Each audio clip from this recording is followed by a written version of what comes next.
দেশে আসা মাত্রই আমার উপর মব সৃষ্টি হবে। আমি দেশে আসা অভিনেতা জাহের আলভিকে ঘিরে তৈরি হওয়া নানা প্রশ্নের উত্তর দিতে সোমবার 2 মার্চ রাত 8:30টার দিকে সামাজিক যোগাযোগ মাধ্যমে একটি ভিডিও বার্তা প্রকাশ করেছেন আলভি। দাম্পত্য কলহের জেরে ইকরার মৃত্যুর পর তার পরিবার রাজধানীর পল্লবী থানায় আলভির বিরুদ্ধে মামলা করেছেন। জানাজা ও দাফন সম্পূর্ণ হলেও শেষবারের মতো স্ত্রীর মুখ দেখতে আলভি উপস্থিত না হওয়ায় জনমনে যে সমালোচনা তৈরি হয়েছে, ভিডিও বার্তায় তিনি সেই অবস্থান ব্যাখ্যা করেন। আমি ওকে ডিভোর্স দিয়ে তিথিকে বিয়ে করব। ভিডিওর শুরুতে নিজের অনুপস্থিতি নিয়ে জাহের আলভি বলেন, আমাকে নিয়ে অনেকের মনে অনেক প্রশ্ন, শেষ প্রশ্ন থেকেই আসি।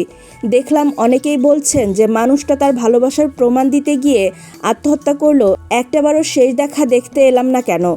এই প্রশ্নের উত্তরে তিনি পাল্টা প্রশ্ন রেখে বলেন, আপনারা কি আমার দেশে ফেরার অবস্থা রেখেছেন? আমি দেশে আসা মাত্রই মব সৃষ্টি করা হবে, আমাকে টেনে ছিঁড়ে ফেলা হবে। আপনারা ভাবতেছেন এই জন্য ইকরা সুইসাইড করছে। আলভি দাবি করেন তার ফোনে প্রতিনিয়ত হুমকি দেওয়া হচ্ছে। তার কাছে তথ্য আছে যে বিমানবন্দরে লোক প্রস্তুত রাখা হয়েছে এবং তিনি সেখানে পৌঁছানো মাত্রই তার উপর হামলা করা হতে পারে। স্ত্রীর শেষ দেখা না পাওয়ার প্রসঙ্গে তিনি আরও বলেন, আমার ইকরার মুখটা আপনারা আমাকে দেখতে দেননি, ইকরার পরিবার আমাকে দেখতে দেয়নি। টক্সিসিটি একটা বিষয়, আমাদের রিলেশনশিপটা অনেক। নেপাল থেকে বাংলাদেশে আসার জন্য সেদিনের ঘটনায় তিনি সব ধরনের চেষ্টা করেছিলেন, তবে সরাসরি কোনো ফ্লাইট না থাকায় এবং ট্রানজিট ফ্লাইটের জটিলতায় সেদিন টিকিট ম্যানেজ করা সম্ভব হয়নি।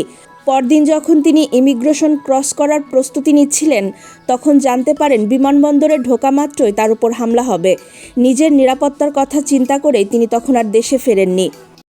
যে মানুষ সে পৃথিবী থেকে চলে গেছে সেই মানুষটাকে নিয়ে সম্পর্কের টানাপোড়েন নিয়ে আলভি বলেন, ইকরা আমাদের সম্পর্কের শুরু থেকেই অনেক সন্দেহপ্রবণ ছিল, যার কারণে আমাদের সম্পর্কটা শুরু থেকেই টক্সিক ছিল। এটি তিথির সঙ্গে পরিচয় হওয়ার অনেক আগে থেকেই। ইকরা অনেক আগে থেকেই আমার কাছে ডিভোর্স চাইতো, কিন্তু আমি এটা চাইনি। ইকরার আত্মহত্যার পেছনে নিজের প্ররোচনার অভিযোগ অস্বীকার করে তিনি বলেন, ইকরার কিছু বদ অভ্যাস ছিল। ওয়াইফ ইকরা ওই যেহেতু পৃথিবীতে নাই। ইকরা ট্রিগার্ড হয়েছে, তবে আমার কারণে না। আমাদের দুজনের কমন সার্কেলের কিছু বন্ধু বা পরিচিত মানুষ তাকে দিনের পর দিন ট্রিগার করে এই অবস্থায় নিয়ে আসছে। আমি তাকে আত্মহত্যা করতে ট্রিগার করিনি।